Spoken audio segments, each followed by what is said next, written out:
Makailan lamang po ay nagkaroon ng signing ng Memorandum of Agreement sa pagitan ng Department of Education na pinangunahan ni Secretary Sani Angara at ang Chalkboard Incorporated. Ito ay upang ma-implement ang aral program sa mga pampublikong paaralan para makatulong sa pag-address ng suliranin sa literacy at numeracy ng mga K-10 students. At kaugnay po niyan, makakasama po natin ang co-founder and COO ng Chalkboard Incorporated na si Sir Albert Tablan at ang Business Development and Partnership Director nito na si Sir Leandro or Sir Andrew Año-Nuevo.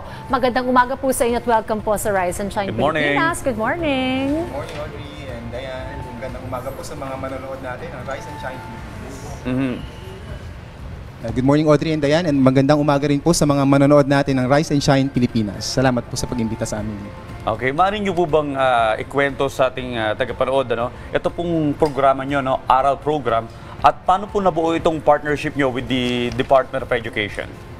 Kami po ay Chalkboard. We are an educational services and technology company. We actually began po as a pioneering tutoring platform na nakikater po ng mga students, Filipino students all over the world. No?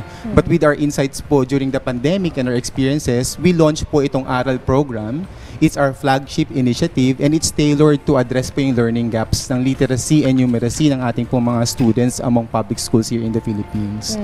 And just recently nga po with our partnership with the Department of Education, it actually formalized po yung role ng DepEd when it comes to logistical support.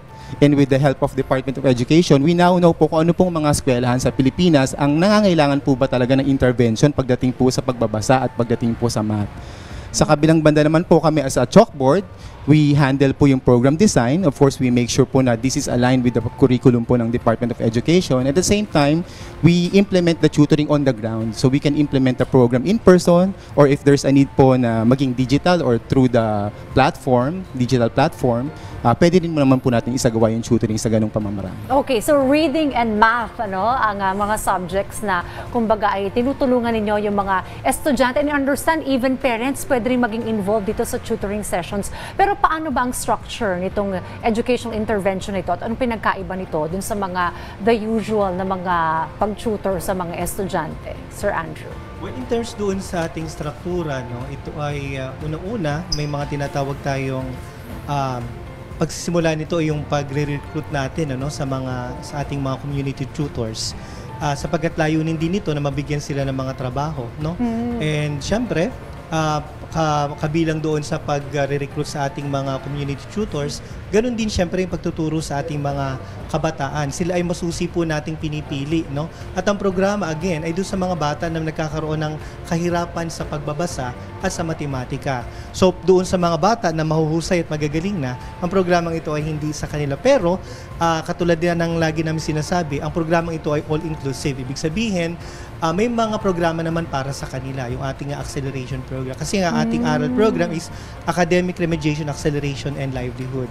So academic, nakafocus po siya sa dalawang bagay, sa literacy and numeracy. Tapos doon naman po sa acceleration, ito ay doon sa digital literacy naman sa mga bata. And syempre, doon naman sa remediation, again, sa mga batang nahihirapan sa pagbasa at pagsulat. And of course, yung pinakahuli, bahagi ng struktura, ito po yung livelihood program para sa community tutors. Ganun din sa mga eskwelahan na kung saan nagbe-benefit dito kasi part po noong programa ay binibigyan natin ng magandang kaukulang nutrisyon ng ating mga mag-aaral. So, ang mga providers po natin ng mga pagkain ay ang mga eskwela. Sila po, doon po tayo bumibili sa kanila ng pagkain. So, kumikita ang eskwelahan. Kung wala naman mga kantina ang ating mga eskwelahan, yung mga parents, sila ay nagluluto.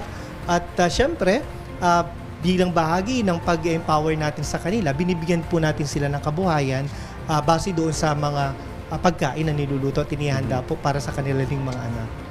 Well, namomonitor nyo po ba kung nag-i-improve yung academic performance ng mga estudyante? Lalo na syempre gusto natin maging epektibo itong aral program. Doon natin nag-gauge kung effective ba yung approach na ito.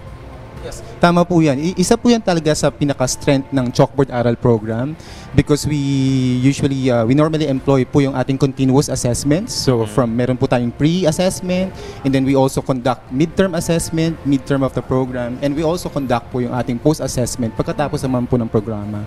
So sa ganun pong pamamaraan, nakukumpara po natin kung ano po ang naging reading or math level po ng mga estudyante bago mag-umpisa ang ating intervention. And after po ng intervention program, nasusukat din po natin kung gaano po ba ang naging progress ng bawat mag-aaral po na nakasali sa ating tutoring program. Okay. Saang lugar o mga paaralan nyo na po na-implement itong programang ito at kamusta po ang feedback? Okay, basically almost nationwide na tayo, no? Siyempre nagsimula tayo rito sa Metro Manila, sa una-una sa Pasig. And of course, mula sa Pasig din ito tumulay sa Quezon City. Then noong last year din, nag-conduct din tayo ng aral program naman sa Antipolo. And nitong taon na to, nag-conduct naman din tayo ng aral program sa Batac City, no? Sa Batac City sa Ilocos Norte at even po sa Albay Province, no? And ngayon, we are conducting po yung aral program sa Concepcion, Iloilo and also doon sa upcoming natin ay sa Naga City, Cebu. So hindi lang pala dito sa Metro Manila. Nationwide. Nationwide. Okay, sa mga interesado pong suportahan ang aral program, paano po makakapaghatid ng suporta ang isang individual or organization sa inyo?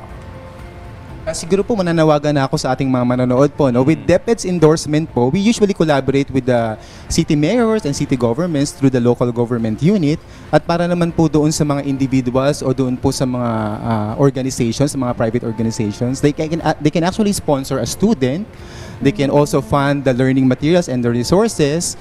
But for the individuals, we also welcome po volunteers, no? Sa mga tao pong gustong tumulong sa ating tutoring program or sa kahit ano pong pamamaraan upang may implement po natin ng successful itong tutoring program. And for corporations naman po, we also offer yung ating sponsorship packages para po sa kanilang corporate social responsibility initiatives, yung mga CSR goals po ng ating mga private companies.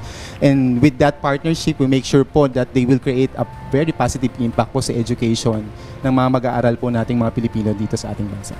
Yun naman pong sigurong mga estudyante at mga magulang na gusto pong sumailalim sa tutoring sessions, paano po makikipag-ugnayan sa inyo or should they go to the management ng mga eskwelahan para mapasali sa mga beneficiaries nito? Normally po, again, yung programa po kasi natin ay data-driven. Yung ang pag-select po dito ay ipinapaubaya natin sa Department of Education. Okay. Lalong-lalo na po doon sa mga eskwelahan. Basically, meron po sila mga list, no, ng mga bata na kung saan ay yun nga po nagkakaroon ng mga kahirapan sa pagbasa at sa matematika. So mula po doon sa listahan nila, then magse-select po tayo, no, ng mga possible pong participants. And so far, yung ating pong nabigyan mga naging bahagi po ng programa, nasa humigit kumulang 1,900 students na po nationwide. Opo. And nakipag-reach out na rin po tayo sa more than 90 schools, no, sa buong Pilipinas. So napakadami na rin. At ito po ay 2 taon lamang namin, no, na nai-conduct. No, since last year lamang. And marami na pong mga LGU ngayon, ang nag-signify ng intention na ipagpatuloy ang programa, ang aral program. Well, tamang-tama ito, no? Dahil recently, kung maalala nyo sa mga naging balita, may kahinaan yung ating education pagdating sa pagbabasa at matematika. No? Well, with the help ng inyo pong organization, sana matulungan natin yung mga estudyante. Well, maraming salamat. Napakaganda ng hangarin nitong aral program na ito. Thank you for sharing this dito po sa RSP, si Sir Albert at Sir Andrew. Mabuhay po kayo. Thank you. Salamat din. Maraming salamat po, Thank you. Ma'am Dayan and Sir Audrey.